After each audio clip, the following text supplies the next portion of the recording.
안녕하세요. 네, 김기용입니다. 자, 오늘 강의 기획서 먼저 보시죠.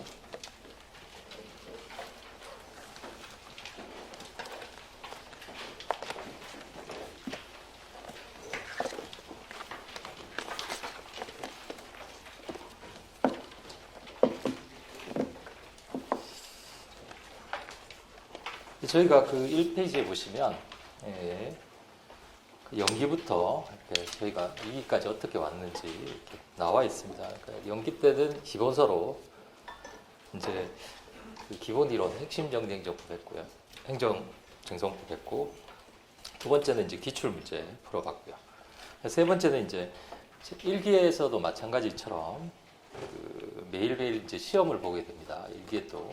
그래서 1기부터는 계속 매일매일 시험이다, 이렇게 알아두시면 되겠고요. 그래서 1기 때는 30점, 50점, 그 다음 100점 이렇게 합니다. 1기 때는 이제 기출문제, 2기 때는 2기와 3기 때는 제가 낸 문제로 시험을 볼 겁니다. 그래서 저희가 2기를 마치면 이제 3기 때는 교재가 없어요. 그래서 매일매일 이제 시험을 보는 겁니다. 100점 시험을 볼 거고요. 그리고 또 숙제가 없으면 또 아쉽잖아요. 그렇죠? 그래서 쓰기 숙제를 매일매일 100점 분량의 쓰기 숙제를 내드릴 겁니다. 쓰기 숙제는 작년 3기 문제입니다. 작년 3기 문제를 저는 원래 쓰진 않아요. 그래서 작년 3기 문제를 나눠드릴 테니까, 물론 해설도 같이 나눠드립니다. 그래서 수업 시간에 해설도 해드리니까 그거 써보시기 바랍니다. 다음 페이지 보시면 거기 강의 일정은 거기 나와 있고요. 이제 시험 보는 날은 10시부터 이제 수업을 하게 돼 있고요. 그 공지사항이라고 하는 부분 한 장짜리 한번 잠깐 보실까요? 원래 그 강의 기획서는 1시까지 수업을 한다고 돼 있었는데, 그 오른편에 보시면 그 45분까지 하는 걸로 그렇게 단축을 했습니다. 15분 정도. 이유가 10시 전에 여기가 마쳐야 된답니다. 그래서 이제 앞으로 당기다 보니까 제가 그렇게 했습니다. 그래서 45분에 이제 마치도록 할 거고요. 그 왼쪽에 시험 관련 공지는 시험 시간을 꼭 이제 준수를 해 주시기 바랍니다.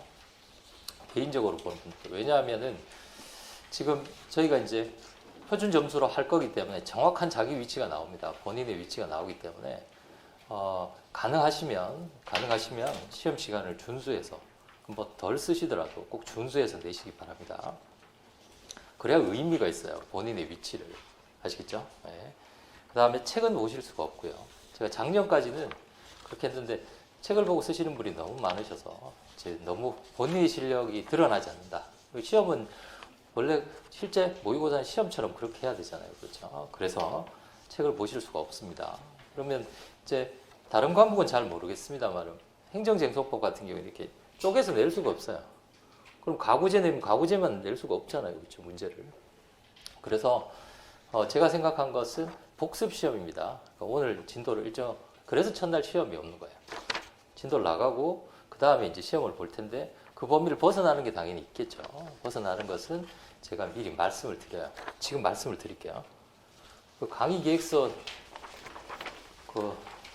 제일 마지막에 보면 2회라고 되어 있죠. 거기다가 쓰시면 되겠습니다. 오늘 배우신 거는 안 가르쳐 드려요. 오늘 배우셨기 때문에. 2회의 벗어난 쟁점은 간접 강제하고, 이렇게 물어보시는 분들도 있어요. 심판입니까? 소송입니까? 둘 다 보세요. 그 다음에 소송 참가입니다. 간접 강제와 소송 참가가 벗어나는 범위니까 그거 읽어보시고 한번 응시를 해보시기 바랍니다. 왜냐하면 전 범위에서 시험을 보시면 이게 이제 미리 예습을 할 수가 없어서 제가 말씀을 드리는 거예요. 아시겠죠? 그러니까 매번 제가 시험 문제를 다 만들어 놨습니다. 만들어 놨으니까 매번 이렇게 다음 회차 말씀드릴 테니까, 시험 범위는 누적입니다. 아시겠죠? 전날 배운 범위가 아니라 범위는 누적이에요. 범위는 누적이니까 한번 이렇게 보시기 바랍니다. 그 다음에 복습 시험이고, 답안지 양식, 제출 양식은 거기 아래에 보시듯이 가능하시면 양식을 준수해 주시기 바랍니다. 왜냐하면 지금 답안지가 워낙 많아요. 그리고 제 과목만 있는 게 아니잖아요. 그렇죠? 그래서 본인의 답안지를 못 찾으실 수도 있습니다. 못 찾을 수 있기 때문에 꼭 준수를 해주시기 바랍니다. 꼭이요. 예. 그다음에 강의 시간은 아까 말씀드렸고요. 그 새로이 질문 방법을 이제 영상 강의 들으시거나 이런 분들이 저도 질문할 수 있는 기회를 달라 그러셔가지고 제가 최초로 전화 통화 한번 저 어떻게 될지 저도 잘 모르겠어요. 이게 어떤 파문을 가져올지. 예. 일단 해보고 너무 힘들면 3기 때는 안 하는 걸로 미리 공지했습니다. 예. 그래서 뭐 실강 들으시거나 아니면 실영상 뭐 상관없습니다. 판에 전화하시면 됩니다. 대신에 뭐 보여주고 싶으실 때도 있죠. 답안지가 이렇게 되는데 이러실 때는 거기 보시면 그 영상 통화하시면 됩니다. 제가 카메라도 샀어요. 예. 잘 나오는 걸로 카메라도 샀으니까 제가 해보고 혼자서 이렇게 해보고 했는데 잘 됩니다. 대신에 이제 이용 시간을 꼭 준수를 해주시기 바랍니다. 이 수요일 목요일만 하는 거예요. 8시에서 10시까지 이 시간은 늘 제가 연구실에 있기 때문에 연구실에서 받을 겁니다. 그러니까 그 개인적인 것보다 훨씬 낫죠. 뭐 대면 안 하셔도 되고 그래서 잘 보시고 통화 불가한 그거는 이제 1차 시험 기간입니다. 시험 기간 때는 안 되고요. 그때 빼고는 계속 하시면 되겠습니다. 너무 길게는 안 되고요. 워낙 많은 분이 하실 것 같으니까 인생 상담 이런 건 받지 않습니다. 질문만 받으니까요. 제가 봤을 때 5분이면 충분합니다. 5분이면 제가 봤을 때 10개는 질문 받을 수 있어요. 5분이면. 그래서 5분을 넘지 않도록 하니까 이해해 주시고 그다음 이용 시간을 꼭 준수해 주시기 바랍니다. 특히 다른 분들 그 2기, 3기 되면 모의고사 이거 쟁점이 뭔가 이렇게 물어보시는 분들이 있는데 그건 좀 자제해 주시기 바랍니다. 이제 제가 아픈 기억이 있어가지고 제가 뭐 이게 예전에 이제 보냈어요. 그건 아니다. 이게 내가 봤을 때 해석이 틀렸다. 근데 그분이 또 그 선생님한테 또 보냈어요. 제가 굉장히 곤란한 적이 한 번 있었습니다. 물론 제 말이 맞죠, 당연히. 제 말이 맞지만 그래도 그렇잖아요. 그렇죠? 그래서 가능하면 다른 선생님 문제나 이런 것들은 질문을 받지 않습니다. 그 다음에 카카오톡은 그 하시는 거는 원래대로 주시면 질문을 답을 해드리도록 하겠습니다. 한번 궁금하시면 전화 한번 해보시기 바랍니다. 혹시 저는 둘 중에 하나일 것 같아요. 너무 많이 오시거나 안 오시거나 저 혼자 계속 기다리는데 아무도 안 와요. 그게 약간 걱정이 됩니다. 어쨌든 한번 해보려고 합니다. 반응이 좋으면 3기 때도 할 거예요. 3기 때도 시간을 좀 늘려가지고 하려고 합니다. 자, 다시 강의 기획서 보시면요. 강의 교재는 기본은 그 쟁점 정리, 요 작은 책으로 할 겁니다. 작은 책으로 할 거고, 원래 마지막 핵심 정리로 정리하실 분들은 제가 핵심 정리랑 번호를 불러드릴 거예요. 옆 번호는 똑같잖아요. 그렇죠? 그래서 옆 번호 불러드릴 테니까 그 부분 이렇게 찾아가지고 보시면 됩니다. 편하신 걸로 보시면 되겠어요. 그 다음에 기출 사례의 뒤에 저희가 그 1기 때 기출 문제집 풀어봤죠. 기출 문제집 풀어봤기 때문에 2기 때는 사례 문제를 풀어볼 겁니다. 1기 때는 저희가 진도별로 풀어봤어요. 그렇죠? 기속력 하면 기속력 쪽 풀어보고. 그러니까 되게 쉽죠? 기속력 배우고 기속력 풀어보니까 쉽죠. 근데 이제 2기 때는 종합 사례 문제입니다. 그래서 종합 문제 형식으로 풀어볼 거예요. 그래서 사례 1번 풀어보고 2번 풀어보고. 그러니까 진도가 여기 갔다가 저기 갔다가 뭐 이렇게 되겠죠. 근데 어쩔 수가 없어요. 시험에도 그렇게 나옵니다. 시험이라고 그 진도별로 이렇게 나오진 않잖아요. 그렇죠? 심판 하나 나오고 앞에 대상 적격 나오고 기속력 이렇게 안 나온단 말이죠. 그러니까 사례 연습 풀어보시면 제가 다 풀어드릴 겁니다. 이거는. 그 다음에 특징은 그 기본적으로 기본 이론을 합니다. 기본 이론을 하는데 기본 이론 하는 방법이 약간 달라요. 그러니까 오늘은 기본 이론을 하고요. 다음부터는 문제를 통해서 기본 이론을 합니다. 아시겠죠? 기본 이론을 설명드리는 것이 아니라 문제를 먼저 풀어보고 기본 이론 설명드리고 문제 해설해드리고 이런 식으로 문제를 풀 거예요. 이해가 되시죠? 그렇지만 예를 들어서 판결의 기속력이다. 그럼 안에 있는 본문의 내용들 있잖아요. 그 본문의 내용은 똑같잖아요. 어떤 문제나. 뭐만 달라져요? 문제점하고 마지막에 포선만 달라지잖아요. 그렇죠? 그 본문에 있는 내용은 여러분들이 가지고 계시는 기본서 있죠. 그걸로 정리를 하셔야 돼요. 아시겠죠? 그래서 마지막에 갖고 갈 것은 그 책입니다. 그 책 가지고 이제 시험장에 가는 거기 때문에 집중을 시켜야 돼요. 이건 연습책입니다. 아시겠죠? 이건 연습책이에요. 그 다음에 사례 연습할 거고요. 종합사례집입니다. 그 다음에 기출문제. 기출문제는 어디 나와 있냐면 그 쟁점 정리 뒤에 보시면 기출문제가 한 두세 개씩 이렇게 붙어 있어요. 그 중에서 다 풀 건 아니고요. 발췌해서 풀 겁니다. 그럼 핵심 정리 가지고 계신 분들은 제가 번호를 불러드릴 거예요. 그 번호 찾아보시면 됩니다. 아시겠죠? 그래서 어차피 저희가 다 풀어봤어요. 일기 때. 풀어봤지만 한번 풀어본다고 아는 게 아니잖아요. 그렇죠? 그러니까 또 한 번. 네, 기출은 시작이자 끝입니다. 그러니까 아시겠죠? 그래서 끝까지 기출 문제를 놓치면 안 돼요. 그 다음에 모의고사 볼 거고요. 모의고사는 작게는 문제가 2개, 설문, 많게는 4개까지입니다. 선생님 4개까지 50점 됩니다. 왜냐하면 문제를 좀 줄였어요. 줄여가지고 충분히 시험 시간에 쓰실 만큼 그렇게 해드릴 테니까요.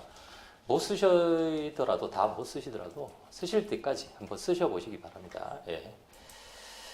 그 다음에 그 5번에 보시면 답안 쓰기 과제라고 되어 있는데요. 그 답안 쓰기 과제가 뭐냐면 제가 여러분들이 댁에 가셔서 연습해 보실 수 있도록 강의 들으시고 그다음 평일날 그 복습이나 예습을 하실 거 아니에요. 그렇죠? 그러시면 답안 쓰기 과제를 내드리는데 이 과제는 뭐냐면 여러분들이 그 앞에 있는 기출 문제 있죠. 기출 문제. 그 중에서 괜찮은 문제를 제가 뽑아가지고 내드려요. 그러면은 이 문제를 가지고 2가지 방법이 있습니다. 그냥 내가 50분 딱 정해가지고 살짝 보고요. 살짝 보고 쟁점 한번 딱 훑어보고 50분 정해가지고 본인이 시험을 직접 보는 방법. 그게 제일 좋은 방법입니다. 그게 제일 좋은 방법이고 두 번째는 페이지를 넘겨보시면요. 그 뒤에 페이지 보세요. 뒤에 페이지 보시면 해설이 나와 있습니다. 답안 쓰기 연습이라는 그 자료예요. 자료. 한 페이지짜리 있죠. 뒤에 보시면 해설이 나와 있죠. 보이시나요? 이 해설 중에서 이 필기체로 쓴 부분 있죠. 요것만 써보는 방법이에요. 아시겠죠? 시간이 없으시면. 요게 뭐냐면 문제점하고 포섭이에요. 아시겠죠? 그러니까 대목차를 읽어보시고 문제점하고 포섭만 써보시는 거예요. 이건 꼭 하셔야 됩니다. 아시겠죠? 꼭 하셔야 합니다. 자세한 내용을 보고 싶다. 전체 해설을 보고 싶다. 그러면 거기 제일 오른쪽에 보시면 번호가 써 있죠. B20번이라고 되어 있죠. 거기 가시면 이 문제 있습니다. 아시겠죠?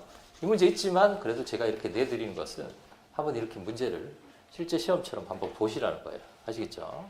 이해가 되시죠? 그래서 답안 쓰기 연습을 매회 50점씩 내드릴 겁니다.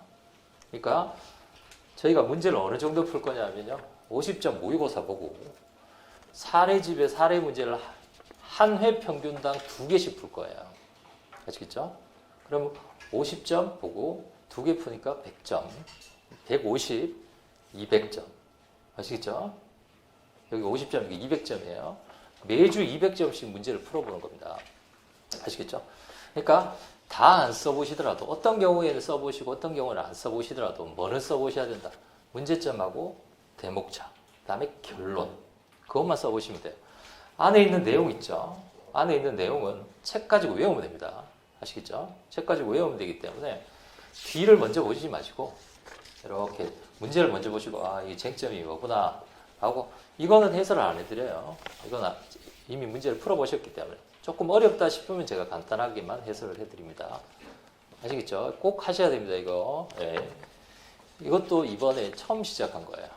처음 시작한 거니까 예전에는 이거 풀어보세요라고 해가지고 그냥 번호만 지정해 드렸어요. 그랬더니 안 하시더라고요. 그래서 강제력을 갖기 위해서 이렇게 내드리는 겁니다. 그래서 꼭 풀어보시기 바랍니다. 기출 문제들이 문제가 굉장히 좋아요. 그래서 가능하면 이렇게 결합해서 낸다든지 아니면 조금 어려운 문제 위주로 제가 뽑아가지고 드릴 테니까 꼭 풀어보시기 바랍니다. 오늘 내드린 것은 첫 번째 문제는 오늘 할 거고요. 두 번째 문제는 여러분들이 잘 아시는 그 분필 사례입니다. 아시겠죠? 선생님 분필 사례가 뭐죠? 이러신 분 없으시죠? 분필 사례이기 때문에 그 사례 문제를 한번 풀어보시기 바랍니다. 오늘 문제 잠깐 볼 거예요. 이 문제는 숙제입니다. 아시겠죠? 예, 꼭 풀어보시고 아니시면 아까 말씀드린 대로 이 목차하고 목차 이렇게 쭉 한번 보시고 그 다음에 문제점하고 포석은 꼭 써보시기 바랍니다. 아시겠죠? 자, 그 다음에 그 세 번째는 그 공부 방법인데요. 그 제가 그 거기 공부 방법론에서 책자처럼 비슷한 게 하나 나눠드린 거 있죠. 복사해서 나눠드린 거. 요거는 이 세 분 건데요. 세 분 건데 그 세 분이 다 채점하시는 분이에요. 저희가 채점하시는 분인데 그 세 분한테 제가 부탁을 해서 그분들이 써주셨어요. 써주셔가지고 그러니까 노무사 시험에 합격하신 여성 한 분, 그 다음에 작년 노무사 시험과 올해 행정고시 합격하신 남성 한 분, 그 다음에 행정고시 합격 세 분에게 부탁해가지고 세 개예요. 꼭 읽어보시기 바랍니다. 아시겠죠? 그럼 뭐 시간 남으실 때 있죠. 식사하실 때 이럴 때 한번 천천히 읽어보시고 본인 걸로 만들고 싶은 건 본인 걸로 만드시고 참고로 읽어보시도록 꼭 읽어보시기 바랍니다. 네. 그 다음에 그 행정기본법, 뭐 행정기본법에 대해서 법 만들어졌는데 선생님 어떡합니까? 이렇게 걱정하시는 분이 많은데요. 기본적으로 행정기본법은 실체법에 대한 얘기입니다. 다시 말씀드리면 이렇게 법용력이 있는데 이게 구멍이 있어요. 그렇죠? 구멍이 있으면 이걸 메꾸는 일반법이에요. 행정기본법이란 거. 그런데 심판법과 소송법은 법이 있잖아요. 그렇죠? 법이 있으니까 심판법과 소송법을 뒤엎는 행정기본법 조항은 없습니다. 그러니까 심판소송에는 관련이 없다라는 얘기예요. 그런데 우리가 배운 내용하고 관련되는 게 테마가 굳이 찾자면 딱 두 개 있어요. 그 중에서 첫 번째 이의신청은 중요합니다. 오늘 내드렸죠. 이의신청이라고 하는 부분 1페이지에 나와 있는 이의신청이라는 부분은 중요한데요. 근데 문제가 있어요. 문제가 뭐냐면 이 시행이 2년 후입니다. 네. 굉장히 좋아하시네요. 네. 시행이 2년 후예요. 당장 시행이 되지 않는다라는 얘기입니다. 그런데 설명을 해드리겠습니다. 혹시 모르니까요. 혹시 모르니까요. 왜냐하면 부칙만 빼버리면 이 조문이 굉장히 중요한 조문이 하나 들어가 있어요. 부칙만 빼버리면 사실은 지금 당장도 요즘 유행하는 게 그거예요. 현행법과 상관없이 지금 주어진 대로 하라 라고 되어 있는 게 요즘 유행이에요. 그러니까 현행법과 상관없이 지금 시행된다고 전제하면은 문제가 나올 수도 있단 말이죠. 그러니까 그거 딱 하나입니다. 그 테마 하나하고 두 번째 테마는 거기 3페이지에 나와요. 요거는 심판소송하고는 관련이 없어요. 관련이 없지만 제가 설명을 해드릴게요. 요거는 나중에 권리구제수단에 살짝 쓰셔도 됩니다. 아시겠죠? 살짝 쓰셔도 돼요. 그래서 이 두 가지 테마만 아시면 된다. 특히 첫 번째 테마가 중요하다라는 겁니다. 첫 번째 테마가 뭐하고 관련해서 중요하냐면 2페이지에 나와 있는 이의신청의 효과라고 되어 있죠. 그게 중요합니다. 아시겠죠? 그게 중요해요. 실제로 이 행정기본법의 이 조항이 통과가 되면 제 책을 바꿔야 됩니다. 아시겠죠? 책에 있는 내용하고 다른 내용이에요. 다른 내용. 제가 이의 신청할 때 설명을 해드리겠어요. 또 우연찮게 작년에 이의 신청이 나왔잖아요, 그렇죠? 아시겠죠? 작년에 이의 신청이 나왔기 때문에 이거는 아직 시행은 안 되지만 그래도 알아두셔야 되는. 혹시 모르니까 워낙 중요한 조항이에요. 자, 요거는 제가 해당 부분 가서 설명을 해드립니다. 왜 그렇게 이 조문이 생겼는지. 그 다음에 모의고사, 모의고사는 이번에 좀 많이 바꿨어요. 그래서 소수의 분들이, 왜냐하면 여러분들에게 채점을 시키니까 이게 편차가 너무 심해서 딱 소수의 분들만 해서 그분들이 집중적으로 약 100에서 150부 정도 채점을 할 겁니다. 그분들이 해주시기로 했고요. 3기까지 아예 제가 그분들하고 같이 가자 이래가지고 고용은 아니고요. 협약을 했어요. 그래서 그분들이 전부 끝까지 다 채점을 해주실 거고 5인이 좀 힘들 것 같아서 한 분 더 지금 섭외 중입니다. 6분 정도가 채점을 해줄 거고 그 다음에 채점평을 써주실 건데 아마 2분은 아니고 1분 정도가 써주실 것 같습니다. 채점평을 써주실 거고 그 다음에 이제 원점수, 표준점수에 따른 석자까지 다 제공해 드릴 거예요. 그러니까 가능하시면 본인의 실력대로 한번 보시고, 예, 그래서 점수가 어떻게 나오나. 그리고 이게 지금 표준 점수를 하고 있기 때문에 현실적인 본인의 위치에 가깝습니다. 만약에 전원이 그렇게 본다면 현실적인 위치에 굉장히 가깝기 때문에 매회 본인의 점수가 몇 점인지, 특히 표준 점수요. 그 다음에 매회 본인의 석차가 몇 등인지가 굉장히 유심히 보셔야 됩니다. 아시겠죠? 물론 뭐 이게 시험에 연결된다는 건 아니지만 본인의 성취도라는 게 있잖아요. 그렇죠? 그렇기 때문에 가능하시면 많이 시험을 보시고, 제가 1기 때도 말씀드렸죠. 시험을 많이 보셔야 돼요. 점점 내려가는데요. 근데 진짜 1기 때는 굉장히 많이 보셨어요. 제가 생각했던 것보다 훨씬 많이 보셨습니다. 정말. 근데 꼭 보셔야 됩니다. 이제 보실 시간이 별로 없어요. 아시겠죠? 그러니까 가능하시면 그 범위 안에서 잘 보시기 바랍니다. 시간을 꼭 준수해 주시고요. 그 다음에 거기 제가 5분 하신다 그랬죠. 5분이 1인당 2부씩 최고 답안을 뽑으실 거예요. 그래서 그 중에서 최고 답안을 제가 뽑을 겁니다. 그래서 한 부 내지 2부를 뽑아서 최고 답안 강평을 제가 수업 시간에 해드릴 거예요. 매회. 아시겠죠? 그러면 거기서 우리가 섭취해야 될 거 섭취하시고, 최고 답안이지만 이건 오게티다. 그러면 그건 또 주의하시고. 아시겠죠? 그렇게 해서 본인의 어떤 고유한 답안을 만들어가는 그런 시간입니다. 조금 자신이 있으실 거예요. 왜냐하면 1기 때 매일매일 시험을 보셨기 때문에. 정말 제가 생각했을 때도 그때는 평일반이었기 때문에 굉장히 힘드셨을 거예요. 그런데 지금 그때 만약에 1기 때 만약에 10회 동안에 한 번 또는 2번 시험 보셨으면 굉장히 불안하실 거예요. 매일매일 시험 보는 게. 근데 지금 안 그렇단 말이죠. 저희는 매일매일 시험을 봤잖아요. 특히 평일반으로 매일매일 봤어요. 그렇기 때문에 조금 필속이나 이런 것이 어느 정도 자신이 있으실 거예요. 그래서 한번 해보셔야 됩니다. 제가 1기 때도 말씀드렸죠. 1기 때도 말씀드렸지만 지금 현재 점수라든지 석차는 자기 게 아닙니다. 언제 3기 중반에 우리가 그렇죠. 공부하셨던 작년에 시험 보셨던 분들을 따라잡아야 됩니다. 3기 중반이에요. 아시겠죠?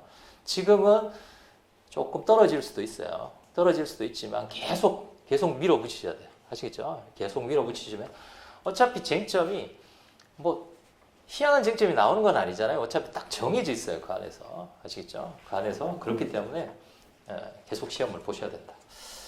그 다음에 책은 뭐 이렇게 보시면 되겠고요. 가능하시면 예습보다는 복습을 하시기 바랍니다. 예습은 왜냐하면 진도를 이렇게도 나가지만 이렇게도 나갈 거거든요. 이렇게도 나갈 거기 때문에 가능하시면 복습을 하시기 바랍니다. 그럼 나는 그래도 예습을 좀 해보겠다. 그러신 분들은 사례집을 풀어보시기 바랍니다. 1번부터. 사례집은 번호 순서대로 풀 거예요, 저희가. 그러니까 사례집을 1번, 2번, 3번, 3번 보시면서 어떤 테마가 나왔다. 그럼 그 테마에 대한 기본서를 이렇게 찾아보시고 그렇게 하는 걸로 하는 것이 훨씬 더 좋습니다. 자, 기락적인 건 다 설명을 해드렸고요. 자, 오늘은 대상적격부터 나가겠습니다. 소송요건부터. 오늘 저희가 할 내용은 대상적격, 그 다음에 원고적격, 권리보호 필요성, 제소기간 4가지인데요. 다 할 수 있을지 모르겠습니다. 일단 부지런히 한번 해보겠습니다. 속도가 조금 빠를 겁니다.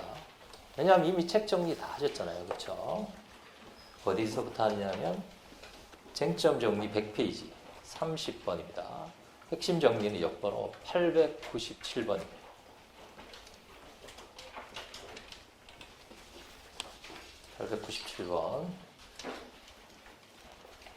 자, 대상적격부터 합니다. 대상적격.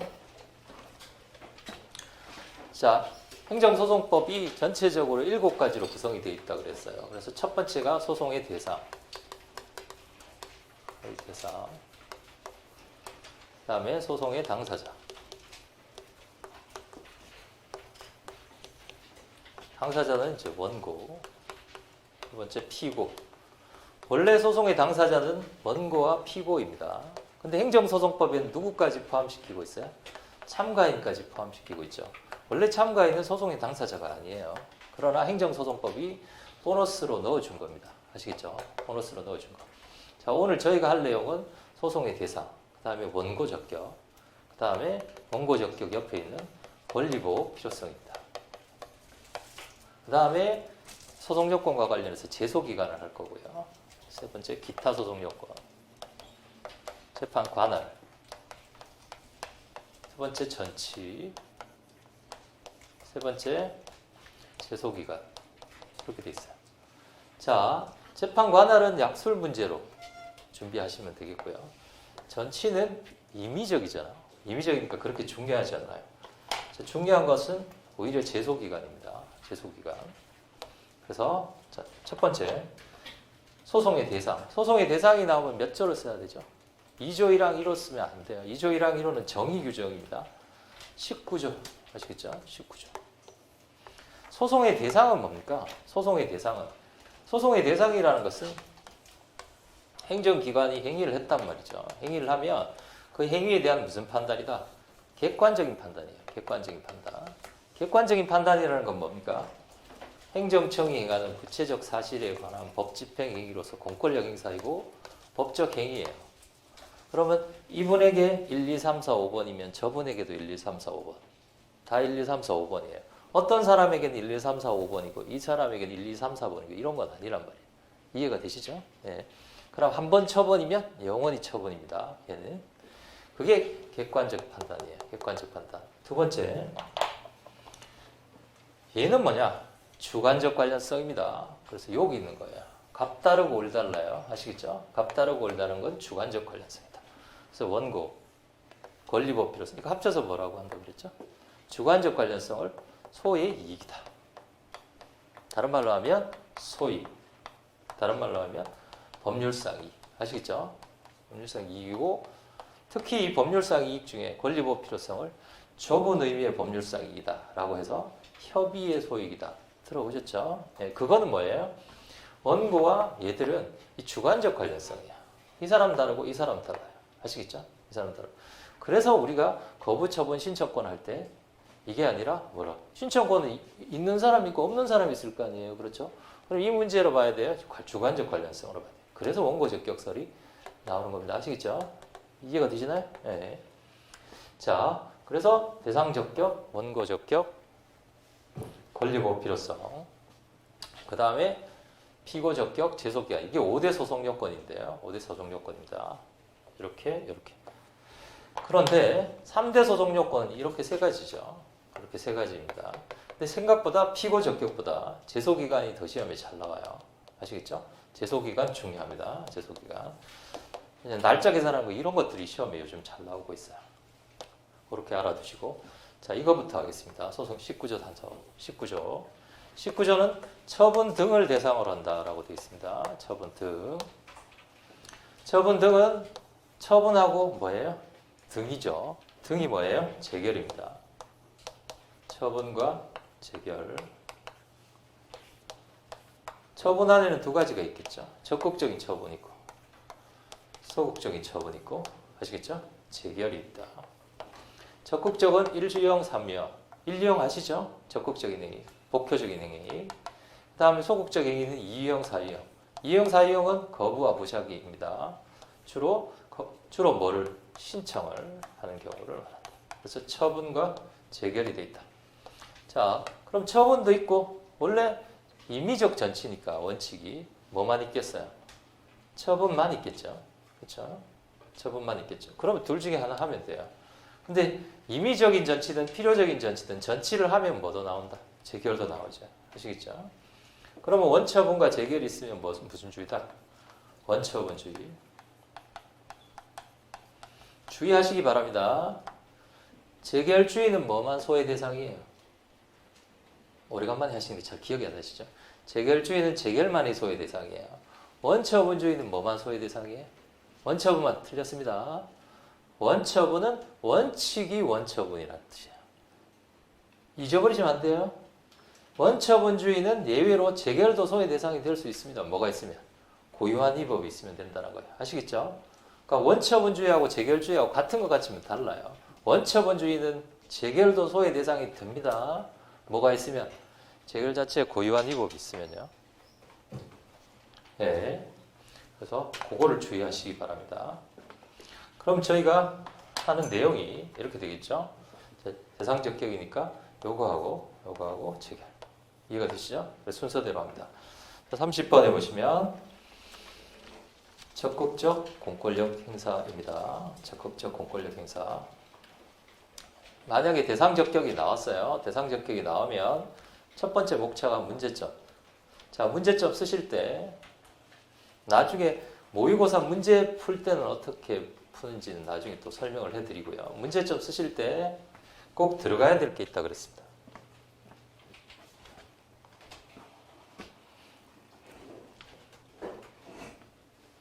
지우개가 없네.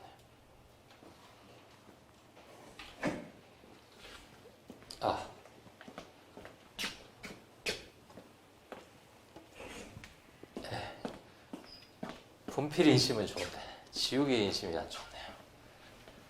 자, 문제점 쓰실 때 거기 그 공부 방법론 거기에도 나와 있습니다. 자세하게. 문제점 쓰실 때는 세 가지를 쓰셔야 돼요. 첫 번째 문제점 또는 문제 상황 쓰실 때 세 가지 쓰셔야 돼요. 이게 자신이 없으시면 그 세 가지를 옆에다가 써두시고요. 문장을 만들어서 써주시면 돼요. 아시겠죠? 네. 첫 번째는 쟁점을 꼭 써야 돼요. 쟁점. 대상적격이면 대상적격, 원고적격이면 원고적. 그 표현이 들어가야 돼요. 첫 추변, 판결의 기속력 이런 것들. 그 다음에 두 번째는 사실. 사실관계가 들어가면 좋습니다. 자, 사실관계. 자, 사실관계는 일반적으로 네 가지로 구성이 됩니다. 이 네 가지를 읽으실 때, 문제를 읽으실 때 이 네 가지를 동그라미, 네 가지가 나오면 네 가지를 동그라미를 해서 읽으셔야 돼요. 만약에 문제가 길다. 네 가지가 뭐냐면, 첫 번째, 원고. 그 사이. 누가, 갑을. 두 번째, 피고. 행정처. 아시겠죠? 누가 누구에게. 이 사람에게 하겠죠. 그 다음에 세 번째, 처분 이름. 무슨 처분을 날렸다. 발령했다. 네 번째가 뭐냐면 사유예요. 무슨 이유로 내렸다. 아시겠죠? 보통 이 네 개가 들어갑니다. 사유는 나오는 경우도 있고 안 나오는 경우도 있어요. 아시겠죠? 요 세 가지는 꼭 들어갑니다. 아시겠죠? 근데 제소기간이다. 그럼 뭐 날짜 쓰면 되고요. 아시겠죠? 누가 누구에게 무슨 소송 제기했다. 사유가 나오면 기본적으로 두 가지죠. 첫 추변이 나오거나 아니면 기속력이 나오거나. 아시겠죠? 사유가 나오면 두 가지. 안 나오는 경우도 있습니다. 그 선생님 왜 안 나옵니까? 그 저한테 물어보시면 안 됩니다. 예. 왜냐하면은 첫 추변이나 기속력을 안 낼 것 같으면 사유를 낼 필요가 없거든요. 그런데 문제를 만들다 보면 뭐 스토리를 만들어야 되잖아요. 그렇죠? 그래서 뭐뭐라는 이유로라고 했어요. 그럼 밑에 얼른 보세요. 첫 추변이나 판결의 기속력. 구별은 어떻게 된다? 첫 추변은 소송이 계속 중. 그거는 판결이 확정된 후에. 아시겠죠? 두 가지. 계속 중이냐? 확정된 후냐. 자, 그 다음에 아시겠죠? 이렇게 네 가지. 그 다음에 법조문. 자, 심판법 조문, 소송법 조문. 또는 심판조문, 소송조문. 또는 참조조문이 주어지는 경우가 있습니다. 지금 참조조문이 나오기 시작했죠. 작년에 처음으로. 그럼 이 참조조문을 최대한 활용해 줘야 됩니다. 아시겠죠? 그렇게 알아두시면 되겠습니다. 자, 그래서 요거를 옆에다가 이렇게 써두시고 그거 가지고 문장 만들어가지고 쓰면 돼요. 아시겠죠? 예. 자, 대상적격에서는 10부조, 2조 1항 1호 네 가지죠. 공권력 행사 거부 이해주. 준하는 건 뭐 안 써도 됩니다. 사실. 재결이다. 자, 두 번째 목차는 행정행위와 처분의 관계입니다. 행정행위 처분의 관계. 실익은 뭐죠? 실익은 두 가지예요. 첫 번째, 비권력적 사실행위. 자, 오른쪽에 항고소송의 대상이 되는 처분에 보시면 적극적 공권력 행사에 행정청이 행하는 구체적 사실에 관한 법 집행 행위로서 공권력 행사. 네 가지죠. 이건 기본적으로 아시죠? 그 다음에 법적 행위라고 되어 있습니다. 1, 2, 3, 4번은 있고 5번은 조문에 명시적으로 없다 그랬어요. 자, 1, 2. 그래서 제가 보통 이렇게 경계를 그어드리죠. 1원설과 2원설의 차이는 두 가지입니다. 첫 번째, 4번의 범위가 달라요. 4번의 1원설, 2원설. 1원설은 뭘로 봅니까? 행정청의 구체적 공권력 행사라고 보죠. 공권력 행사라고 보니까 비권력적 행정작용은 들어가지 않습니다. 비권력적 행정작용 또는 비권력적 사실행위는 들어가지 않습니다. 2원설은 공권력 행사에다가 뭐까지 포함합니까? 이에 준하는 행정작용 아시겠죠? 준하는 작용까지 포함되니까 비권력적 행정작용이 포함된다. 여기 차이입니다. 첫 번째 차이. 자, 두 번째 법적 행위. 1원설은 필요하다고 보고 2원설은 필요 없다고 보죠. 자꾸 약간 끊어지죠. 제가 일부러 하는 거 아닙니다. 왜 그런지 모르겠네요. 어쨌든 이렇게 되어 있다. 두 가지 차이 알아두시면 되겠습니다. 처분의 관계. 왜? 사실은 이 내용 자체는 뭐 그렇게 중요한 게 아니기 때문에 목차를 안 붙여도 돼요. 안 붙여줘도 됩니다. 자, 첫 번째 가가 문제점. 나 학설, 다 판례, 라 검토. 가나다라로 쓰셔도 돼요. 자, 왜 이런 문제가 생겨요? 처분 개념을 광의로 정해야 한다는 건 뭐예요? 이에 준하는 행정작용 때문에 생겼다고 그랬죠. 1원설, 2원설, 학설의 대립이 있습니다. 1원설은 비권력적 행정작용에 대해서 처분 개념을 부정하니까 당사자 소송 또는 법정외 소송으로 가야 된다라고 보는 것이고, 두 번째 2원설은 인정함으로 실효적인 권리, 그렇지 아시겠죠? 같다 다르다 이렇게 쓰시는 것이 아니라 내용을 쓰시는 것이 좋다. 이 내용, 지금 행정의 처분의 관계는 어디에 둬요? 자, 공권력 행사가 넓어지면 뭐도 넓어져요? 공권력 행사의 거부도 넓어지죠. 아시겠죠? 그러니까 이건 거부 처분을 듣습니다. 세 번째 판례. 비권력적 사실행위 처분서를 부정합니다. 1원설이 있죠. 자, 여기까지는 외우셨죠? 다만 확대 여지를 인정한 판례도 있다. 이렇게 쓰시는 분들도 좋고요. 이제 한 걸음 더 나아가서 괄호 안의 판례를 읽어보겠습니다. 어떠한 행위를 처분으로 볼 것인가의 문제는 공권력 주체로서 구체적 사정, 직접 영향을 미치는 점을 고려하고, 여기까지는 우리가 배운 내용하고 똑같아요. 행정청의 어떠한 행위가 처분의 외형을 갖추고 있고, 자, 외형 동그라미를 하시고요. 외형을 갖추고 있고, 그 다음에 상대방이 그게 처분이라고 인식할 정도라면, 자, 인식, 외형, 인식, 그 다음에 그 아래줄 이해관계인의 불이익, 그 상대방의 불이익도 고려하자. 똑같이 안 써도 됩니다. 비슷하게라도 쓰세요. 자, 외형, 그 다음에 상대방이 인식하고 있다. 다시 말씀드리면 뭡니까? 그게 비권력적 사실행위로서 처분이 아님에도 불구하고 이거 비슷하게 생겼다는 거예요. 그리고 상대방도 그걸로 인식을 하고 있어요. 그러면 상대방의 불이익을 고려해가지고 처분을 볼 수도 있다는 거예요. 어떤 분이 물어보셨어요. 그러면 선생님, 이렇게 본 처분이 뭐가 있습니까? 없어요. 없지만 설신을 했다는 거예요.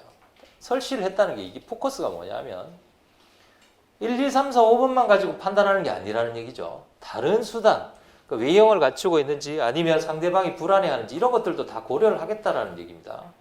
이해가 되시죠? 쓰시기 바랍니다. 꼭 아시겠죠? 그 다음에 취소소송은 형성소송이기 때문에 29조 1항 1원설이 다 나왔다. 자, 요거는 꼭 알아.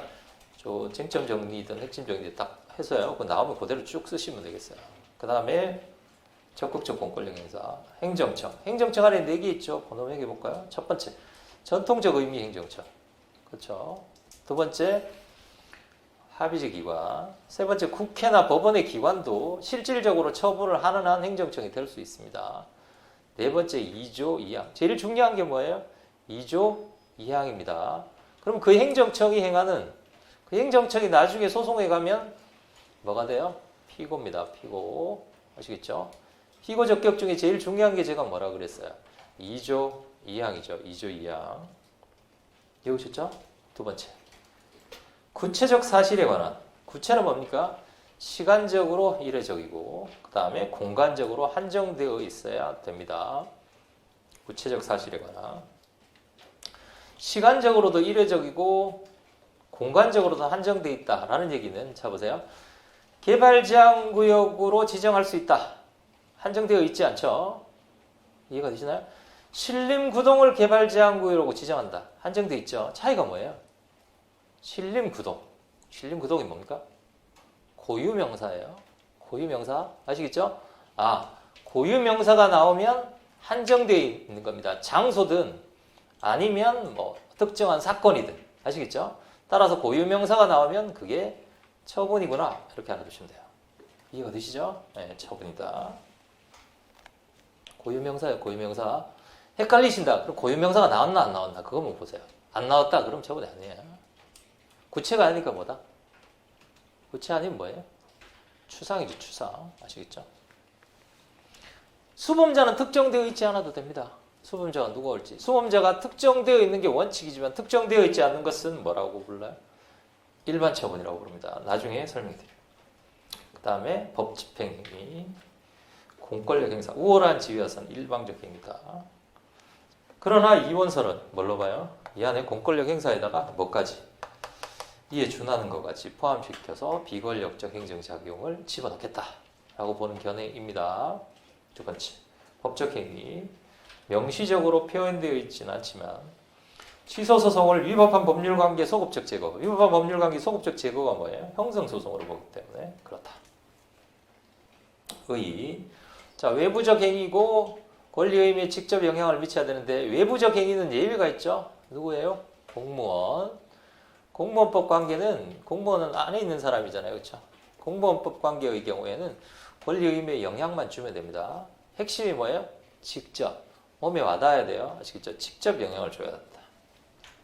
그렇게 쓰셔도 되고 거기 밑줄 건데 구체적인 권리, 직접적 변동을 초래하는 뭐 그렇게 써도 상관없습니다. 자, 1, 2, 3, 4.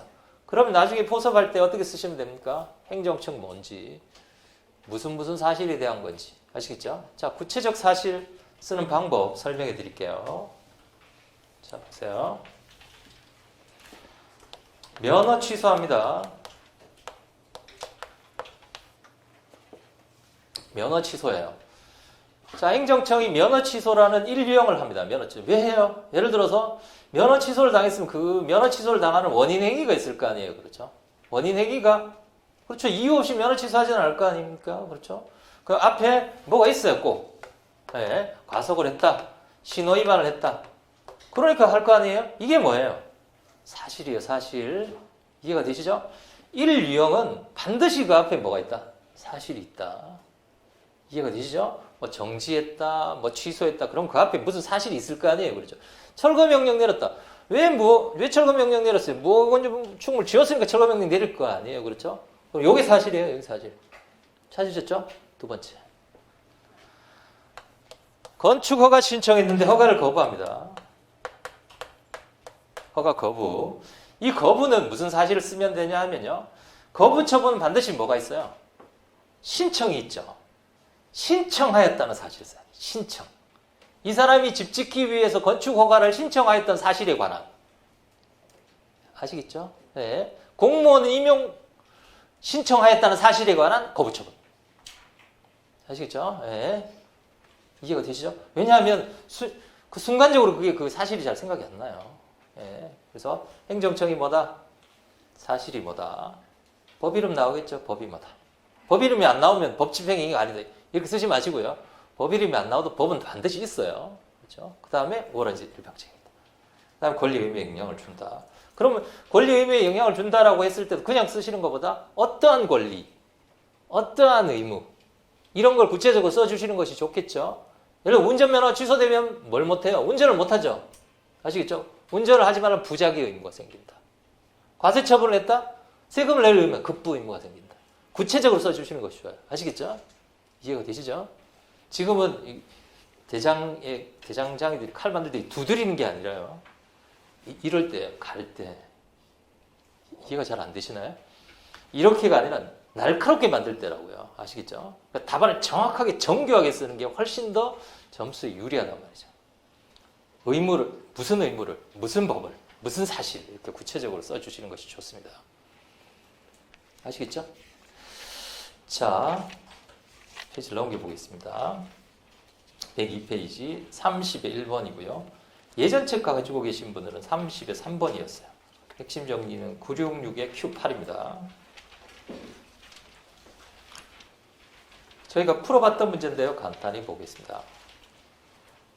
구청장은 광고주 갑의 광고물이 법의 태폐적 내용을 미풍 양속을 해야 할 우려가 있다고 철거를 명령했다. 철거 명령한 이유가 뭐예요? 미풍 양속을 해야 할 우려가 있다. 아시겠죠? 우려가 있다라고 철거를 명했습니다. 그럼 여기에 우리가 봤던 네 가지 요소가 그대로 다 들어가 있어요. 자, 구청장, 가, 처분 이름, 사유. 찾으셨나요? 네, 이렇게 네 가지가 들어가 있다는 거예요. 철거하지 않았고 대집행. 그래서 대집행 행위로서 잘 보세요. 지금 철거 명령을 다투는 게 아니에요. 철거 명령하고 철거 행위를 다투는 겁니다. 아시겠죠? 철거 행위. 찾으셨나요? 철거 행위. 철거 행위 눈에 보이나요? 안 보이나요? 보이잖아요. 그렇죠? 자, 눈에 보이는 건 무슨 행위다? 가시성, 사실행위. 아시겠죠? 사실행위는 두 가지예요. 그 안에 하명이 포함된 사실행위와 하명이 포함되지 않은 사실행위. 포함된 사실행위죠. 무슨 사실행위? 권력적 사실행위다. 행정소송법적 쟁점, 소송요건과 관련해서. 자, 몇 유형인가요? 1, 2, 3, 4 중에 철거. 우리 집 철거 좀 해주세요. 신청한 거 아니잖아요. 그렇죠? 1. 자, 1이에요. 1유형에서 문제되는 소송요건은 대상, 원고, 권리법 필요성 중에 뭐라 그랬죠? 대상, 원고, 권리법 필요성. 제가 4대 소송요건은 뭐라 그랬어요? 대상, 원고, 권리법 필요성. 제소기간입니다. 아시겠죠? 제소기간. 날짜 없으니까 빼고요. 아시겠죠? 이렇게 세 가지 중에서 1유형에서 문제되는 것은 이건 필요 없어요. 왜요?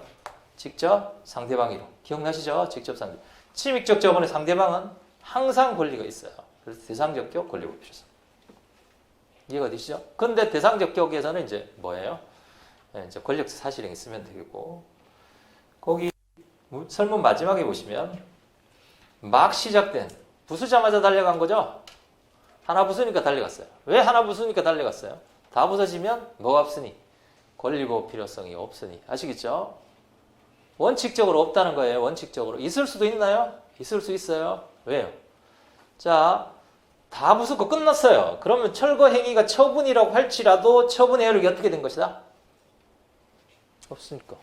처분의 효력이 있다가 사라진 거죠. 자, 처분의 효력이 있다가 사라지면 항상 몇 조로 간다? 12조 2문. 아시겠죠? 12조 2문. 처분의 효력이 소멸된 뒤에도 뭐가 있으면 회복되는 법률상 이익이 있으면 된다라는 거예요. 아시겠죠? 그거 쓰지 말라는 겁니다. 왜요? 아직 안 끝났단 말이에요. 아시겠죠? 자, 그래서 오른쪽에 보시면 철거 행위는 마지막 줄에 미풍양속을 해치는 개시했던 사실, 법, 그 다음에 따라서 하명을 수반한다는 점에서 법적 행위입니다. 거기다가 만약에 추가한다면 뭐 추가하실 수 있겠어요? 법적 성질이 뭐다? 권력적 사실행위다. 거기다 쓰세요. 권력적 사실행위다. 특히 처분에서요. 처분에서 독특한 처분들 있죠. 독특한 처분들. 권력적 사실행위. 두 번째, 일반 처분. 일반 처분요. 수범자 특정되어 있지 않은 거. 처분적 복귀명령. 아시겠죠? 그 다음에 준법률행정 행정이 있죠. 통지 같은 거. 이런 것들이 나오면 대상적 격 행정청은 그 판단해 주기 전에 이거 법적 성질은 뭐다 써주시는 게 굉장히 좋아요. 아주 가점사항입니다. 아시겠죠? 저도 빼먹었나요? 아시겠죠? 예. 여기는 이제 소송요건만 물어봤기 때문에 그렇다. 그 다음에 원고적. 아까 제가 설명해 드렸죠? 뭐라고요?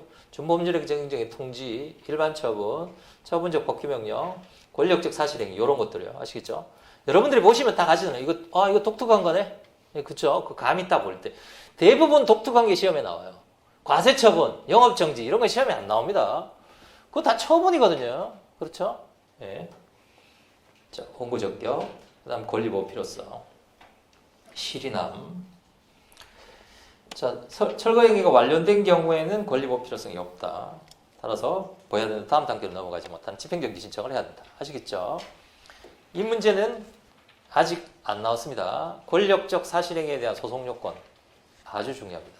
꼭 잘 알아두세요. 여러분들 법전에 무슨 법이 있어요? 행정 대집행법 있죠? 대집행법. 그러니까 대집행이 나올 가능성이 높아요. 대집행이 가장 대표적인 게 철거행위예요. 그럼 잘 보세요. 근데 뭔가 있지 않습니까?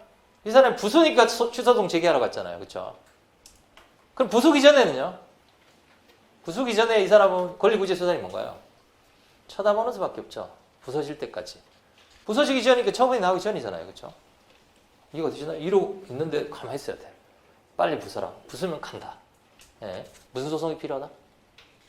예방적 부작위 소송. 아시겠죠? 권력적 사실행위는 두 가지예요. 권력적 사실행위가 발령되기 전에 권리구제수단의 예방적 부작위 소송과 가처분입니다. 그 다음에 두 번째는 소송 요건. 아시겠죠? 그 다음에 다음 페이지. 자, 이행강제 32번입니다. 예전책은 30에 4고요. 966이 13번입니다. 핵심 정리는. 갑은 허가를 받지 아니하고 공직 증축에서 사용하고 있습니다. 갑 나왔고 시정 나왔고 증축한 부분을 철거하라고 시정명령을 내렸으나 이행하지 않았습니다. 일정 기간까지 이행강제금 납부를 명하였으나 이행강제금 금제금부 하명입니다. 이행강제금이 뭐예요? 푸시하는 겁니다. 너 이거 철거할 때까지 한 달에 얼마씩 내. 우리가 배운 것 중에 이행강제금이 있어요. 봅니까? 너 이거 왜 안 해? 너 할 때까지 계속 돈 내야 된다. 이건 뭐예요? 심리강제. 그렇죠? 간접강제. 아시겠죠? 간접강제, 손해배상의 법적 성질이 뭐예요? 심리강제라고 그랬죠. 그게 이행강제금입니다. 그 다음에 8조에 따라서 일정 기간까지 이행강제금 납부할 것을 독촉했습니다. 자, 금전급부 하명 기억나시나요? 과세처분 내고 안 내면 무슨 사유로 가요? 대집행은 개통실비고요. 금전급부 하명은 독압매청. 혹시 기억나시나요? 압류매각 청산. 독촉은 뭡니까? 너희 재산이 압류매각 청산됨을 알려드립니다. 라는 거예요. 알려드립니다. 통지죠. 통지는 두 가지가 있습니다. 통지, 알려주는 거. 통지. 준법률의 규정 행정행위로 통지. 즉 행정행위. 준법률의 규정 행정행위는 행정행위예요. 그렇죠? 행정행위니까 행정청이 하는 구체적 사정. 이건 처분입니다. 아시겠죠? 처분. 가장 대표적인 게 계고, 그 다음에 독촉. 네. 독촉하는 것, 독촉류들 있죠? 독촉류들. 여러분들 민법 총칙 배우시면 최고라고 배우셨죠? 그 독촉류들은 다 이거예요. 준법률의 규정행위 통지입니다. 따라서 항고소송의 대상이 됩니다. 두 번째, 준법률의 규정 행정행위도 행정행위잖아요. 그렇죠? 행정행위, 행정청이 하는 구체적 사실에 대한 법적으로 공권력 행사이고 또 뭡니까? 뭐가 생긴다는 거예요? 의무가 생긴다는 거예요. 독촉하면 무슨 의무가 생깁니까? 세금 내라고 독촉하면 세금 내는 의무가 생긴다라는 거죠. 그러나 그거하고 반대가 뭐냐면 사실의 통지예요. 사실의 통지 또는 관념의 통지. 이거는 권리 의무의 변동을 주지 않습니다. 그냥 5개 있으니까 5개 있다고 하는 거예요. 그렇죠? 행정심판법에 보면 안 날로부터 90일, 있은 날로부터 180일 행정심판위원회에다가 심판 청구하라고 조문이 나와 있잖아요. 그거 오려가지고 붙여주는 게 뭐예요? 처분할 때? 갑자기. 처분 통지서에 그거 너 불복하려면 이거 이렇게 해야 돼 라고 오려서 붙여주는 게 뭐예요? 고지제도잖아요. 그렇죠? 그 고지는 심판법에 있는 걸 그대로 전달하는 거예요. 그렇죠? 그게 사실의 통지예요. 사실의 통지는 권리 의무에 영향을 주지 않습니다. 사실의 통지는 넓은 의미의 무슨 행위예요? 사실행위입니다. 사실행위. 자, 특히 비권력적 사실행위. 자, 우리가 비권력적 사실행위가 나오면 제가 앞으로 이거 비권력적 사실행위입니다. 그러면 무조건 몇 번 탈락이에요? 행정청이 하는 구체적 사실에 관한 법 집행.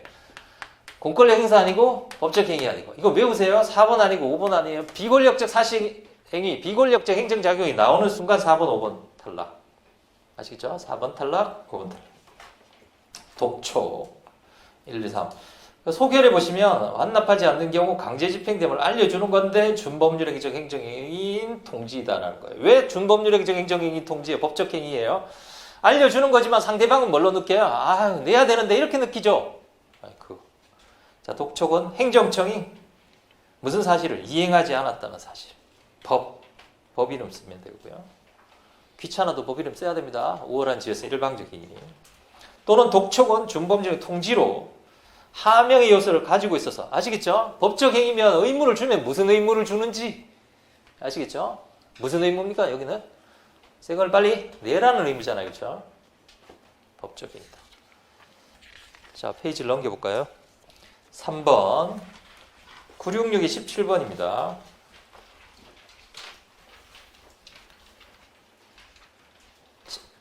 아래에서 문제 재조사 아래에서 셋째 줄에 보시면 재조사 이유에 대해서 과거 법인에 근무하던 제보를 받아 세무조사로서 재조사 세무조사 보이나요?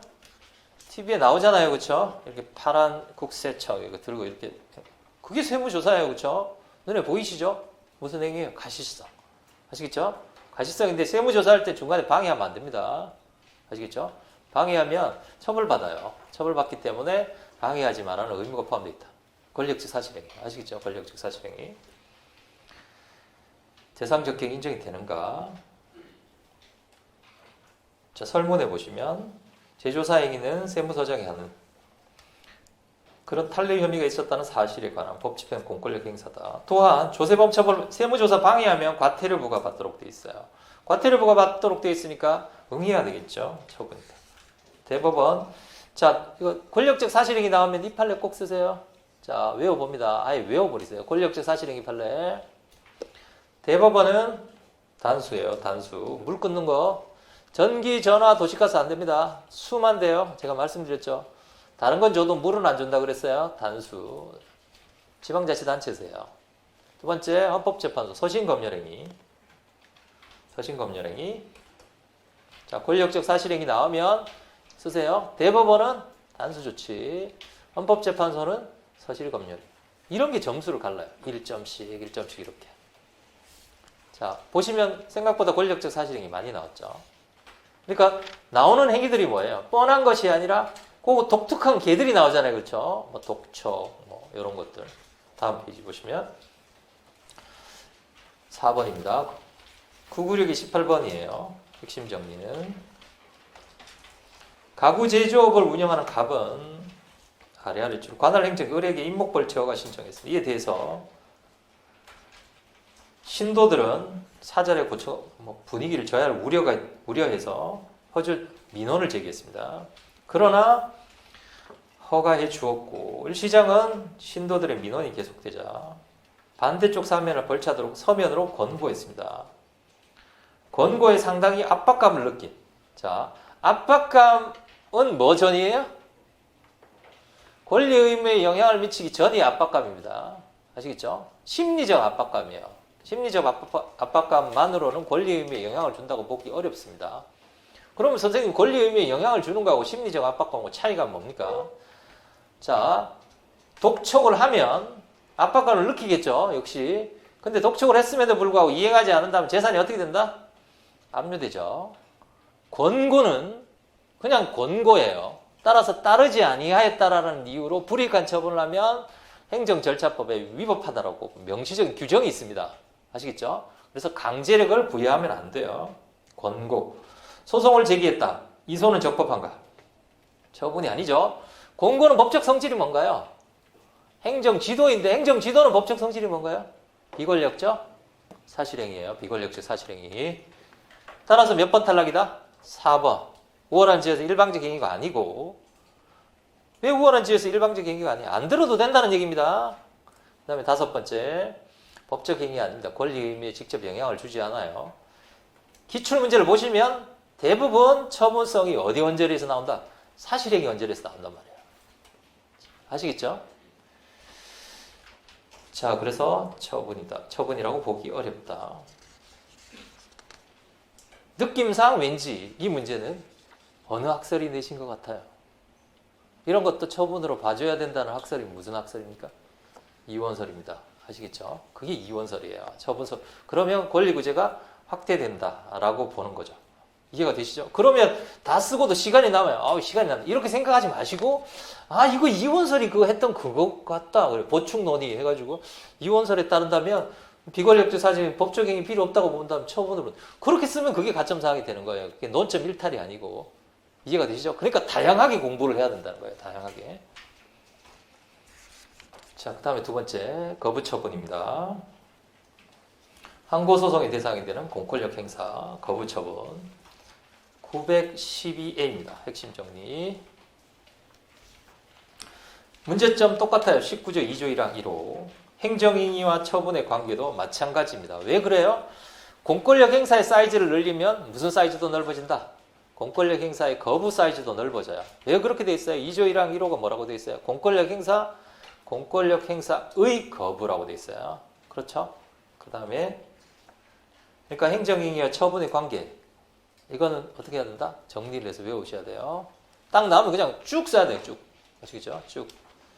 세 번째, 항고소송의 대상이 되는 거부처분. 첫 번째, 공권력 행사의 거부일 거. 공권력 행사의 거부니까 1, 2, 3, 4. 행정청이 하는 구체적 사실에 대한 법집행에서 공권력. 자, 그 다음에 특히 구체적 사실은 뭐 쓰시라고 그랬어요? 무슨 사실? 거부처분이니까 신청한 사실. 아시겠죠? 그냥 신청한 사실이라고 쓰지 마시고 구체적으로 누가 누구에게 무엇을 해달라고 신청한 사실이라고 이렇게 써주시는 것이 좋아요. 구체적으로 써주시는 것이 좋습니다. 구체적으로. 그 다음에 거부로 인해서 법적 이익에 영향을 미칠 것. 명시된 요소는 아니지만 나해보시면 외부 국민의 권리나 법적 이익. 1유형은 권리나 의무라고 되어 있고 2유형은 권리나 법적 이익이라고 되어 있습니다. 왜 법적 이익이라고 되어 있어요? 의무라고 안 되어 있고. 자, 거부 처분은 적극적 처분은 의무를 과할 수 있죠. 거부 처분은 의무를 과하기가 어려워요. 그렇죠? 의무를 과하는 게 아니잖아요. 해달라는 거 안 해주는 거죠. 그렇죠? 그래서 권리나 법적 이익에 직접 영향을 미치는 판례는 그렇게 표현을 합니다. 이해가 되시죠? 그 다음에 세 번째 다 권리나 법적 이익과 직접 관련되는 행위라는 것은 그러면 잘 보세요. 행정청이 적극적으로 침입적 처분을 한 것과 권리 의무에 영향을 미치는 것. 그 다음에 두 번째는 나 뭔가를 해주세요. 건축허가 신청했는데 내가 거절한 거. 그러면 권리나 이익의 침해 강도를 보자면 어느 쪽이 더 세요? 이쪽이 훨씬 더 세죠. 그렇잖아요. 적극적 침입적 처분을 한 것이고 이쪽은 뭡니까? 해달라는 거 안 해줬을 뿐이잖아요. 그렇죠? 이해가 되시나요? 그렇기 때문에 1유형보다 2유형의 권리나 법적 이익이 완화되어 있어요. 이해가 되시나요? 완화되어 있다. 그러니까 그렇게 직접적이라고 표현은 했지만 거기 보시면 직접적 변동을 일으키는 것은 물론 중대한 지장을 초래하는 것. 완화되어 있다. 이 의미 아시겠습니까? 왜 완화되어 있는지. 그래서 이 판례가 의미가 있는 거예요. 중대한 지장을 초래하는 것. 권리 의미에 직접, 그러면 이렇게 따로 안 쓰셔도 직접 원칙적으로 그렇게 보지만 중대한 영향을 초래하는, 권리 행사에 중대한 영향을 초래하는 경우도 포함한다. 좋잖아요. 그렇죠? 네. 그 다음에 세 번째, 거부 처분에 신청권이 필요한지. 말도 많고 탈도 많은 신청권. 자, 우선 보겠습니다. 오른쪽에 학설 세 가지 외워보죠. 대상적격설, 본안요건설, 원고적격설. 판례는 뭐예요? 대상적격설입니다. 왜 대상적격설입니까? 이런 물어보시는데요. 판례 첫째 줄에 보세요. 거부 처분의 처분성을 인정하기 위한 전제 조건이 되는 신청권. 이게 무슨 말입니까? 신청권은 무엇의 전제다? 거부 처분의 처분성 인정 전제라는 거예요. 그러니까 대상적격설이 맞죠? 아시겠죠? 네. 다시 학설 세 가지. 대상적격설, 그 다음에 본안요건설, 원고적격설. 첫 번째, 대상적격설은 어디서 가지고 와요? 2조 1항 2호의 부작위의 정의 규정에서 가져오죠. 아시겠죠? 부작위의 정의 규정 안에 뭐가 포함이 되어 있기 때문에 부작위와 마찬가지로 처분 의무가 상대방에게 필요하다고 보기 때문에 그렇습니다. 2조 1항 2호를 잠깐 보세요. 소송법 2조 1항 2호.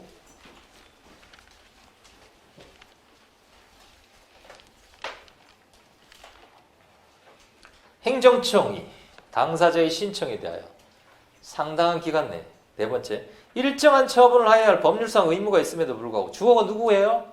행정청이죠. 행정청이 의무가 있어요. 그럼 사인에게 뭐가 생긴다? 권리가 생긴다는 거예요. 그 권리를 신청권이라고 봅니다. 신청권이라고 보면서 거부 처분의 경우에도 행정청은 처분 의무가 있다. 따라서 사인은 뭐가 있다? 신청권이 있다라는 거예요. 부작위 위법 확인 소송에서 대상 적격은 뭐예요?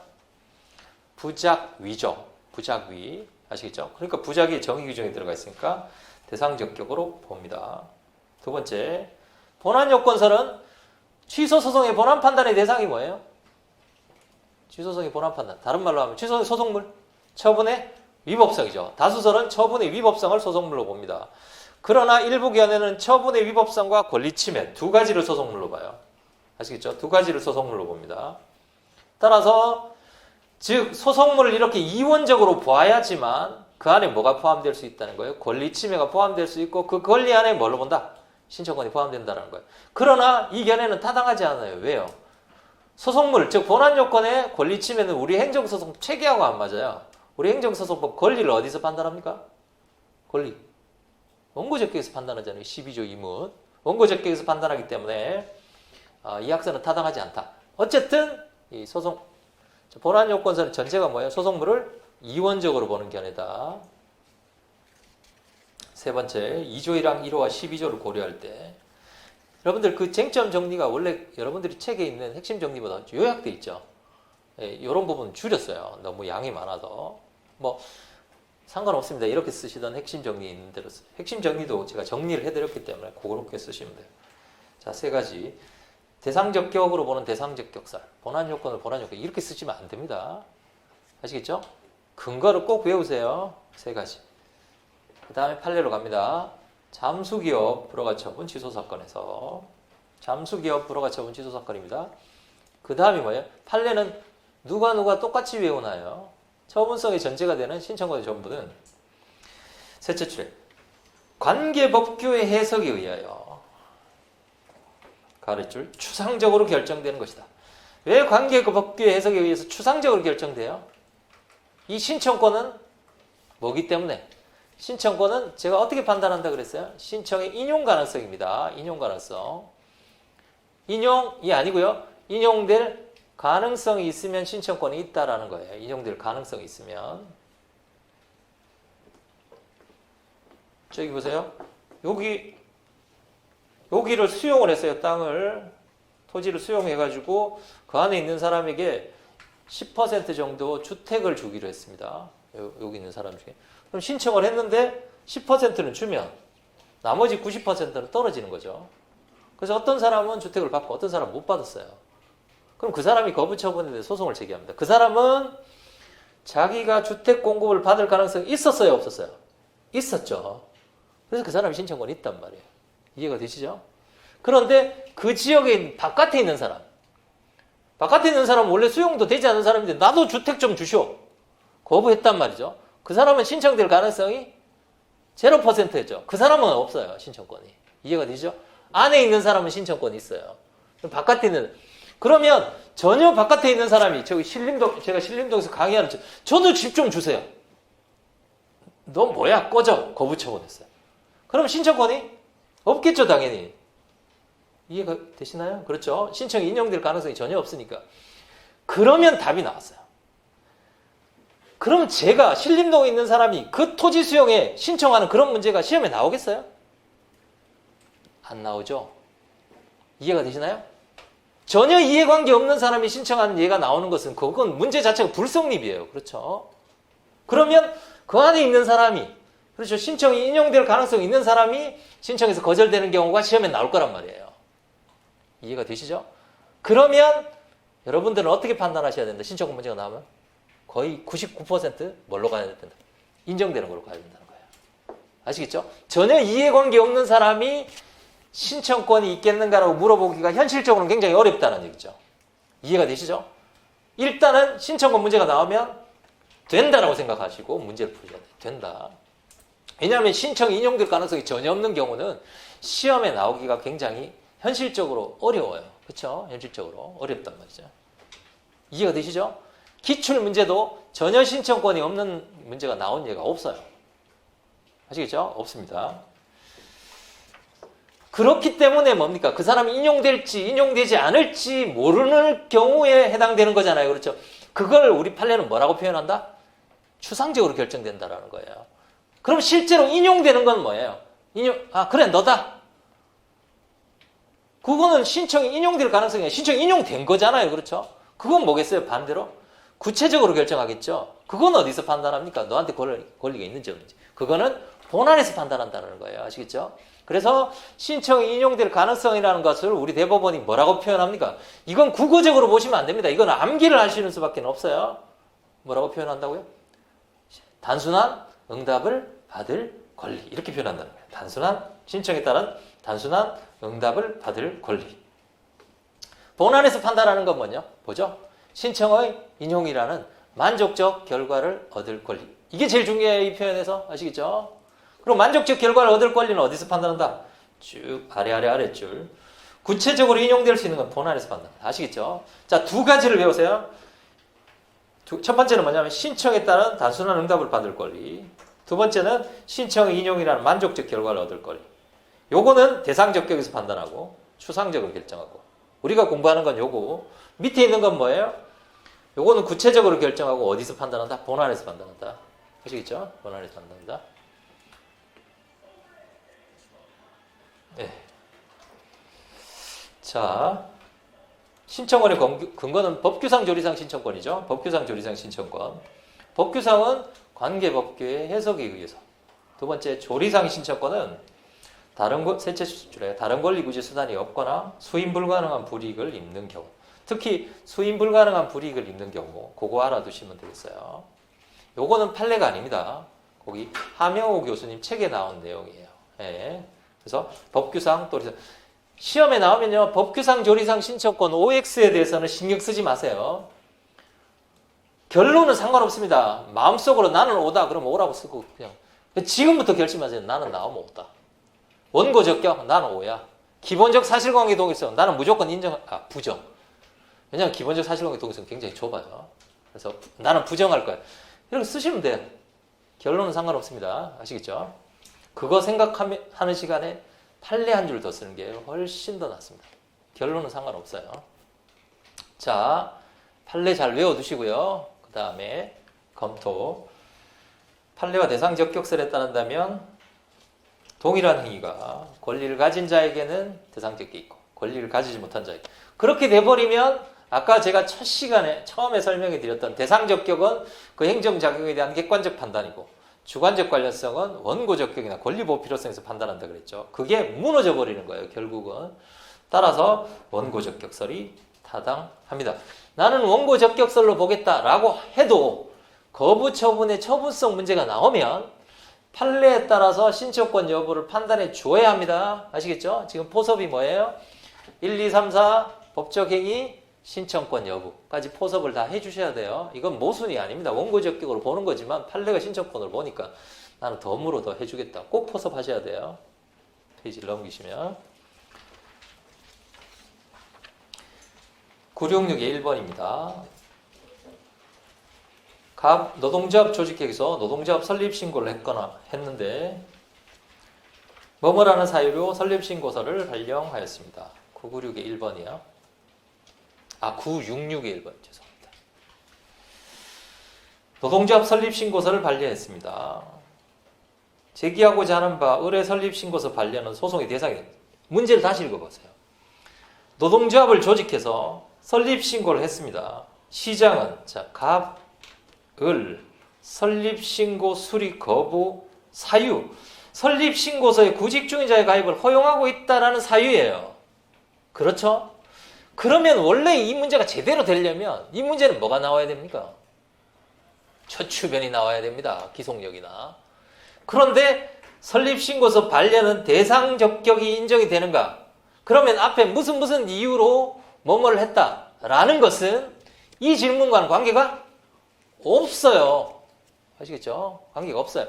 물론 약간 관계가 있으려면 이제 수리를 요하는 신고인가와 관련해서 실질적 심사와 약간 관련이 있겠죠. 실질적 심사와 관련이 있겠지만 사실은 그러니까 아까 보셨다시피 그 4개가 그 안에 쏙 들어가 있잖아요. 그렇죠? 네. 대상이 될 수 있겠는가. 한때 노동조합 설립신고 수리가 한 3년 내리 나온 적이 있습니다. 그 이후에는 주춤해요. 하도 많이 나와가지고. 네. 어쨌든 그래도 노동조합 설립신고 수리는 알아야 됩니다. 가장 어떻게 보면 그 행정쟁송법에서 그 노무사 시험이라는 거를 가장 특징적으로 반영하는 게 요거하고 재결주예요. 그래서 한때 엄청 많이 나왔잖아요. 그렇죠? 자, 노동조합 설립신고 수리는 일단 알아두세요. 수리를 요하는 신고입니다. 수리를 요하는 신고. 그러면 신고할 때 뭐가 필요하다? 수리가 필요하다는 거예요. 수리가. 신고, 수리.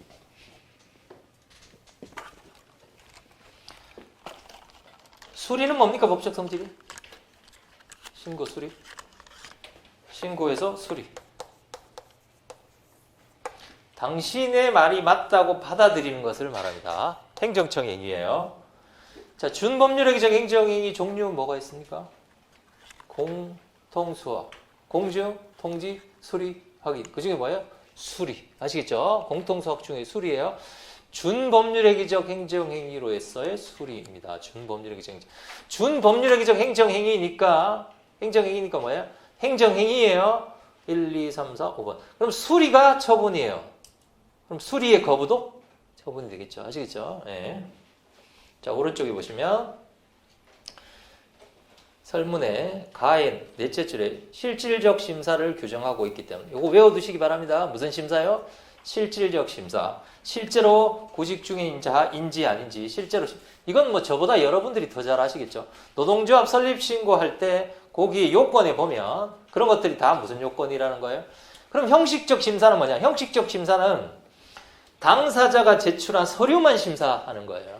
실질적 심사는 그 사람이 맞는지 아닌지 그거 보는 겁니다. 실제로 그런 목적으로 만들었는지 그걸 보는 거예요. 실제로 그걸 심사한다는 거예요. 전 잘 모르지만. 그렇죠? 우리 대법원이 실질적 심사한다고 보고 있거든요. 따라서 수리를 요하는 신고입니다. 수리를 요하지 않는 신고는 신경 쓰지 마세요. 아시겠죠? 자, 거기 보시면 실질적으로 심사. 따라서 수리를 요하는 신고에서의 신고는 준법률행위적 행정행위. 준법률적 행정행위로서 신고입니다. 수리예요.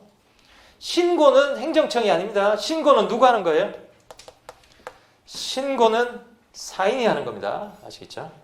그 다음에 처분인지 행정청이 하는 근로자가 노동자 구체적 사실에 대한 구체적 사실, 설립한다는 구체적 사실도 좋고 설립하려고 신고한 사실에 대한 아시겠죠? 신고한 사실에 대한